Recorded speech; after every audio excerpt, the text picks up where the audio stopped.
Great job. Okay, but am I going to put Sean Payton up in the Ring of Fame right now? Well, no. He's got more of an opportunity to build upon it. If Shedeur Sanders had another 2 or 3 years, like college football players used to have, where they had 4 seasons, and next year they went 10-2, and then next year, his senior year, they were in the national title hunt, then he's a surefire one. Well, it's a different but era.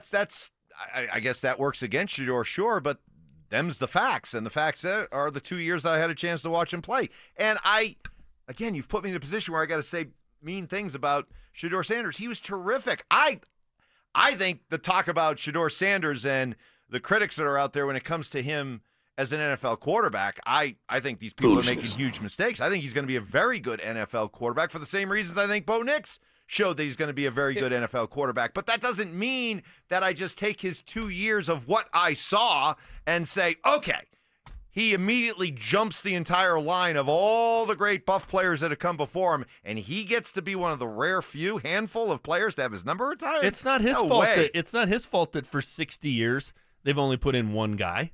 It's not Coach Prime's fault. If Phil and Chad Brown and all these buffs for life guys want to be mad at those people. Just because they did it one way for 6 decades doesn't mean they have to continue to do it that way. That's silly to me. But okay, you're contradicting yourself, because as somebody who says that you feel like some of the terms in sports have been watered down and used too much, then for an organization, an institution like CU that has shown that they do hold retiring somebody's number to a very, very high level. They've only done 4 of them over the course of their existence. I would think you would applaud that, and you would say, boy, if I'm going to put somebody in that class, it's got to be like awesome. Because you got so many other great players. You're a CU guy. You grew up living and breathing CU sports, CU football. You know better than anybody listening right now probably all the great players that have come along over the years, and none of them have their numbers retired. I would think that you would have a certain standard that you would commend CU for, and you would insist that a guy like Shedeur Sanders doesn't belong in that group. Well, I think there's 2 extremes, right? You can be the pompous you-know-whats that run the Baseball Hall of Fame, and, I'm not going to vote for that guy. He's not a first ballot Hall of Fame. Those guys drive me nuts. Yes. And then the other extreme is the Basketball Hall of Fame, where everybody gets in, which is absurd. This isn't getting into the Basketball Hall of Fame. Again, he was a great player up there. I think he's the most important player in the history of the program. He took over a 1-11 team. If he's not there, if he's not a part of that team, Travis Hunter doesn't win a Heisman Trophy. Travis Hunter probably isn't in Boulder. There aren't 32 scouts at their pro day. There aren't a bunch of receivers on that team that are getting a chance to show off what they can do in the NFL and are going to get drafted. None of that happens. But just because the bar was so ridiculously low, no, getting the program back to a level of respectability doesn't all of a sudden make you the 5th person in the history of the program to have his number retired. I'm not it's saying just that. not enough. I'm saying that provides the context of why just the only argument people have against him is 13 and 12. That's all they have. Okay, but he took over a 1-11 team that was the worst team in college football. If for some reason Sean Payton had a health issue and could never coach the Broncos again, and Bo Nix, who he drafted, turned into the 3rd best quarterback in franchise history between John Elway and Peyton Manning, and all he did was these 2 years, but he did that and got him back on the map and righted the ship. 5 years from now, you might consider him a Ring of Famer based on what he took over and what he did. You might. I wouldn't. And I love Sean. Okay, but it's not. That wouldn't be his fault that he couldn't build upon. See, what he did. I would put Bo Nix.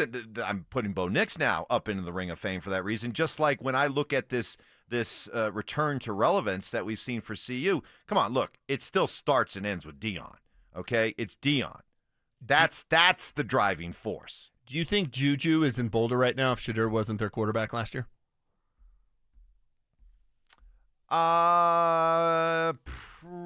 Boy, no, but he wouldn't be. But is he here if? Okay, I get where you're going, but is he here if Deion's not here? Of course not. He's here because Deion's here. Okay, but if Deion was... Okay, now we're doing the chicken or the egg. What came first? But if Deion was here and Shedeur wasn't their quarterback last year, if he got hurt and couldn't play, and they went 3-9, and Travis Hunter still did all he did but didn't win the Heisman, no, Juju's not here. Shedeur is the reason he's there. So again, this is my point to the Buffs for Life guys, right? Like, I'm all about today and moving forward. You know, I'm tired of living in the past. I'm tired of, the glory days and the good old days.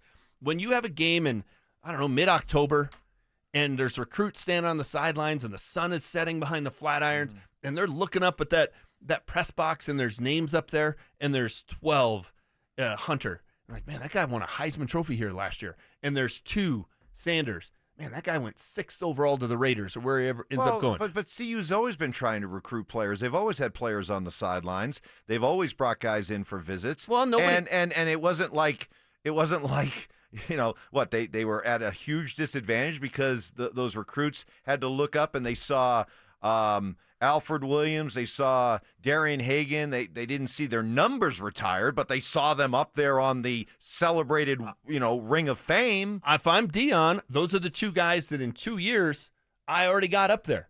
And one guy went number 2 overall and won a Heisman Trophy. The other guy went number 6 overall in the draft as a quarterback. That's a hell of a lot more relevant to a 17 or 18-year-old guy than, 67, Romig. God, I want to be the next Joe Romig. Then if that's the case, then CU has made a huge mistake over the years, not retiring a bunch of numbers. Then what you're saying is that they should have taken all the great players that they had over the years, back in the glory days, and instead of just simply putting their names up there on a Ring of Fame, they should have retired the numbers. And that somehow would have made a huge difference in their recruiting when it comes to... they should have retired more numbers. So you think you retire numbers for recruiting purposes? I think if I'm Deion Sanders, those are the 2 names I'm pointing to up there. But that's not why you should retire a number. You retire a number because the player, you have set a certain standard for what you have for your program. That player reached it and exceeded it. That's why he gets his number retired. I think it's a You're recruiting not doing tool. it for a reason because you're trying to recruit players. I think it's a recruiting tool. Well, and we disagree on that. It's not 2 players who don't deserve to be up there. One's the best quarterback in the history of the program. He's not the best quarterback. Find me another quarterback from CU who's been drafted in the first round. Find me one, let alone the top 10. He's the best quarterback in the history of the program. The other guy's the second Heisman Trophy. Joel, I see you, Joel. Second Heisman Trophy winner in the history of the program. He deserves to be up there. I think they should have retired a lot of numbers in the past. How can you call Shedeur Sanders the greatest quarterback in the history of a program for a team that has gone to multiple big bowl games, has won a national championship, and you're saying a guy who went 13-12? That's the only negative you've got against him is his record. Well, the record is the record. Okay. Bill Parcells, your record is what you are what your record says you are. He was 13-12.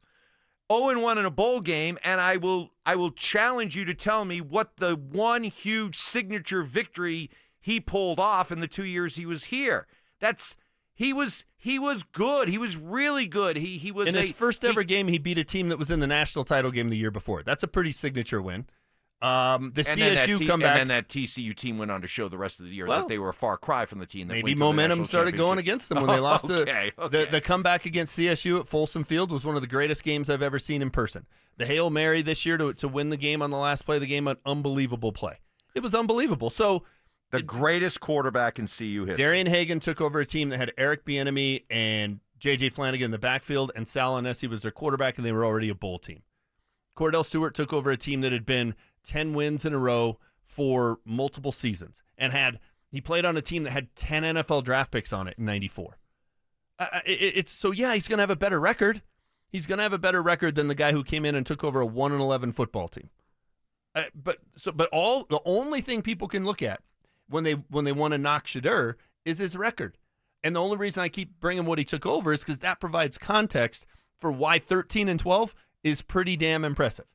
It is. And if given the chance to play 2 more years, maybe he does churn out back-to-back 11-win seasons, and they're in the college football playoff, and he's leading them to postseason glory. And if that happens, great. Then you can make the case that his number's retired. Unfortunately for him, his record is what his record is.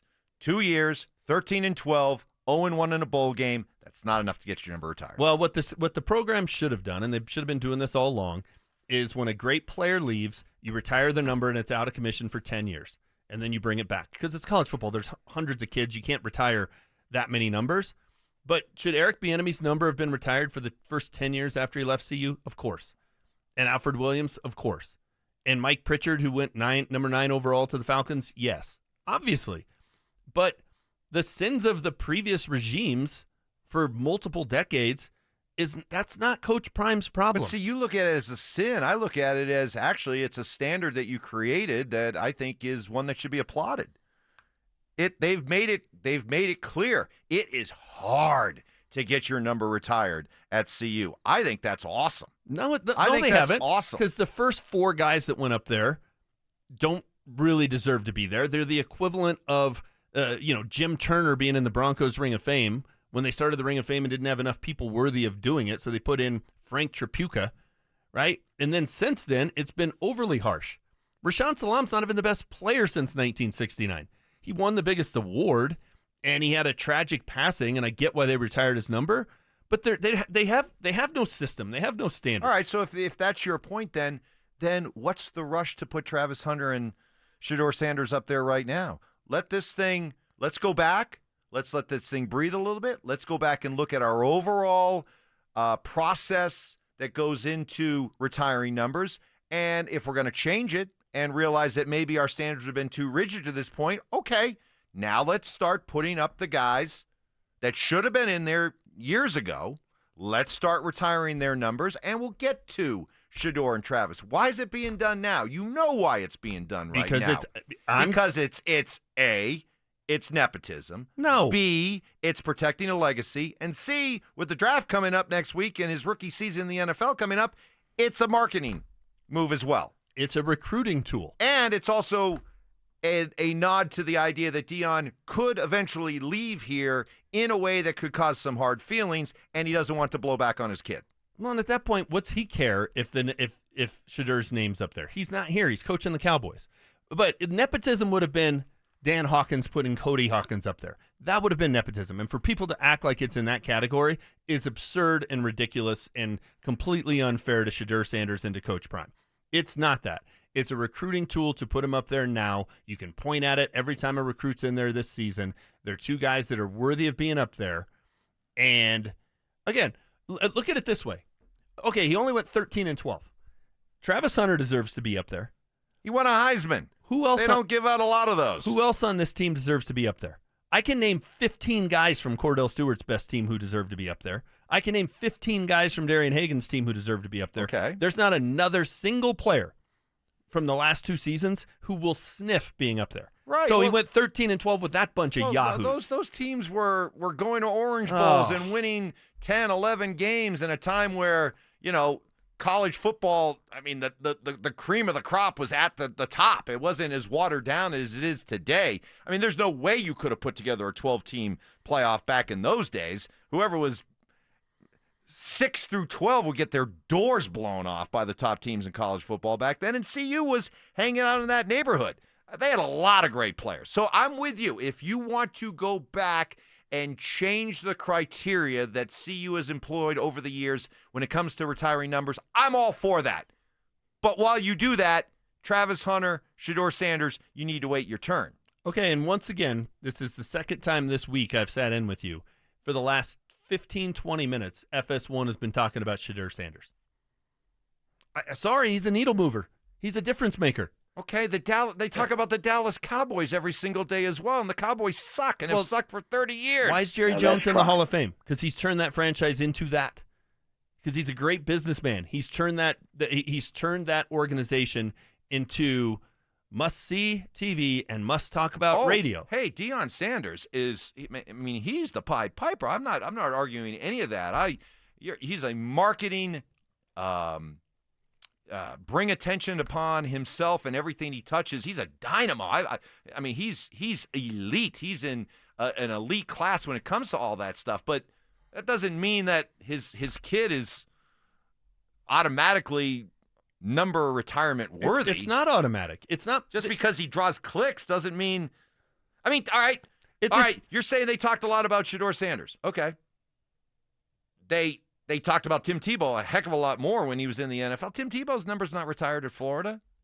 It should be. Again, okay, it should be, but it isn't. And so let Florida have their discussions. Let's see you have their discussions about how they hand out retired numbers. But let's have that discussion, and then once you decide to change the criteria, let's get all these deserving players that deserve to have their number retired, and then we'll get to Shedeur and Travis. Again, I ask you the question. You can't give me an answer. What's your hurry? Recruiting. I've answered it 5 times. Recruiting. Come So, on. okay, so they're going to go back and right the wrong of. So Deion only got this last class of portal transfers and recruits because he told everybody that he was recruiting that, hey, we're going to retire Travis Hunter and Shedeur Sanders' number. Come to see you. Well, they got Juju because Shedeur Sanders is going to be a top 10 NFL pick. Sorry, it did. I'm just tired of people acting like this is Dan Hawkins putting Cody Hawkins in. They also scratched him a check, too. They scratched a check, too. Remember the NIL world we live in. Georgia wasn't going to scratch him a check? This isn't Mike McIntyre putting in his 5'5" wide receiver son in the Ring of Honor. It's a guy who's worthy of being there, and people are knocking the kid and tearing him down because he happens to be the head coach's son. He's the most important player in the history of the program, and I defy someone to tell me who is more important.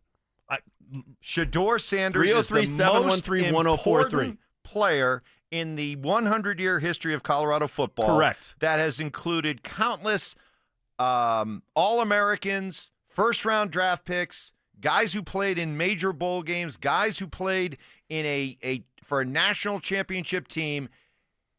That all these guys, Shedeur, after 2 years, 13-12, 0-1 in a bowl game, and not one signature win I can get you to point to, is the most important player in the history of CU football. James, you've said a lot of outrageous things that I've heard. This might take the cake. This might be the most outrageous thing you've ever said. Sal on Essie's number 2. Sal on Essie's number 2. Ever! He's the most important player in the history of the program. He resuscitated a program that, you know what, Mike, 2 years ago, they might as well closed up shop and just played intramurals, brother. That's what they should have done. They were that bad. Come on, you have to understand the whole Deion effect is something that you just don't see in sports very often. It's been the Deion effect. Now, Shedeur came along for the ride, so did Travis Hunter, but come on, this is what we have witnessed here. The resuscitation of the CU program has had far more to do with the sheer force of nature that is Deion Sanders than it does necessarily the results on the football field. If Deion Sanders was there the last 2 years and Shedeur wasn't their quarterback, he doesn't get his contract renewal. Big Noon Saturday's not up there. And College Game Day's not up there. I would. They don't beat TCU. They don't beat Nebraska. All right, you think Juju Lewis is a pretty good prospect, right? Great recruit. They're counting on him to be the next one. Correct. Okay. If Deion came to Boulder and everything that we have watched since he came here, he did exactly the same way, but with Juju Lewis as his quarterback, they're still on Big Noon kickoff. Yeah. They're still on ESPN and Juju Game Lewis Day. deserves to have his number retired. Oh, my God. And because he's not last name Sanders, people aren't ripping the kid for it. Okay. All right. I'm not saying he's the... Hold that thought, because I heard Shedeur say this as well. And again, you're getting me to say bad things about a guy that I really like in Shedeur Sanders. But Shedeur said something, or what he apparently is telling NFL teams, why they should draft him, that really rubs me